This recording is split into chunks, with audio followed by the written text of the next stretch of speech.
All right, today we're talking about 8.4. We're talking about special cases. So your goal today is to be able to find a pattern or recognize a pattern that's going to save you time. If you can't spot these patterns, it's okay. The worst case scenario is that you're just going to have to always do the full-on FOIL that we have been doing. That's worst case scenario, is you're just going to have to do all 4 steps all the time. If you can spot the patterns, then it's going to save you some time. Okay, so the goal today is to save you time and not have to do the full FOIL if you can spot these patterns. So let's do the full-on FOIL so you can kind of catch this pattern. So the first example, I'm going to do the full FOIL, first, outer, inner, last. And then my step 2 in all of these is to combine like terms. So my like terms are in the middle. Negative 1x plus 1x is nothing. It's just 0. So those middle terms cancel out, and all I'm left with is x squared minus 1. Let's try another one. So first, outer, inner, last. Combine those like terms in the middle. Negative 2x plus 2x. Those cancel out as well, so I'm left with x squared minus 4. Let's try one more full-on FOIL. First, outer, inner, last. Look for my like terms.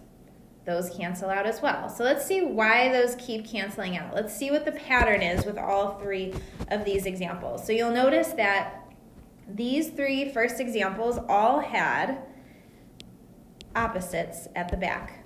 Okay, so plus 2, minus 2, plus 3, minus 3. If you see that every single time, those middle 2 terms, those like terms, are going to cancel out in the middle. So I see that here as well. All you have to do is multiply the first terms and the last terms, because you know that those middle terms are going to cancel out. So I'm not even going to bother doing the full-on FOIL. I'm just going to skip straight to the end. I know it's going to be x squared minus 16.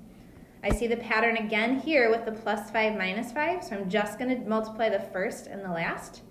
So I'm going to get x squared minus 25. So this just saves you some time. If you can't spot that pattern or you're confused by it, then just do the full-on FOIL. There's nothing wrong with that, okay? But if you can spot it, hopefully it'll save you some time, okay? So that's the special rule number 1, okay? Let's just get it down, what it means, the product of a sum and difference. So if you have the plus b minus b, if these are exactly the same with the exception of that plus and minus, then that pattern exists, okay? So all of these have that pattern, minus 9 plus 9. Minus n plus n, plus 5 minus 5, negative 2p plus 2p. And that first term is exactly the same in all of them. Then I can use that special rule. Okay, so I'm just going to quickly zip through these because the rule exists. I'm just going to do the first and the last. So this is going to be x squared minus 81. Skip those middle 2 terms altogether. They're going to cancel out. 49 minus n squared. Okay, skip those middle terms. They're going to cancel out. Okay. And then same with both of these examples back here, okay? Again, if you need to do the full-on FOIL, nothing wrong with that, okay? But those middle terms will always cancel out when you have the product of a sum and a difference, okay? Let's talk about the second special rule that we're going to be talking about today that you're going to need to look at.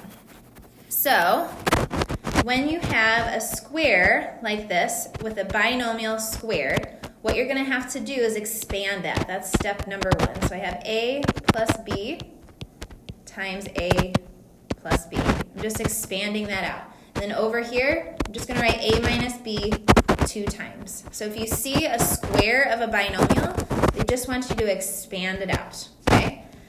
So let's look at these down here. So example number 5, if I have x plus 4 squared, I'm expanding it out. Let's try to simplify that now. And so I'm going to do FOIL. I don't have opposites here, like in that first special case I was talking about, so I do have to do the full-on FOIL. So I have x squared plus 4x plus 4x plus 16. I'm going to combine those middle 2 like terms. I'm going to get x squared plus 8x plus 16. I'm going to skip example 6 for now because I don't have any room. Let's do example 7. So I have 3x plus 5 squared. I'm going to just write that 2 times and multiply them together. FOIL, first, outer, inner, last. I'm going to combine those 2 middle terms and get 30x. Okay? So this special case is really just keeping in mind that when you're squaring a binomial like that, you have to expand it out before you FOIL, okay? All right, so those are your two special cases.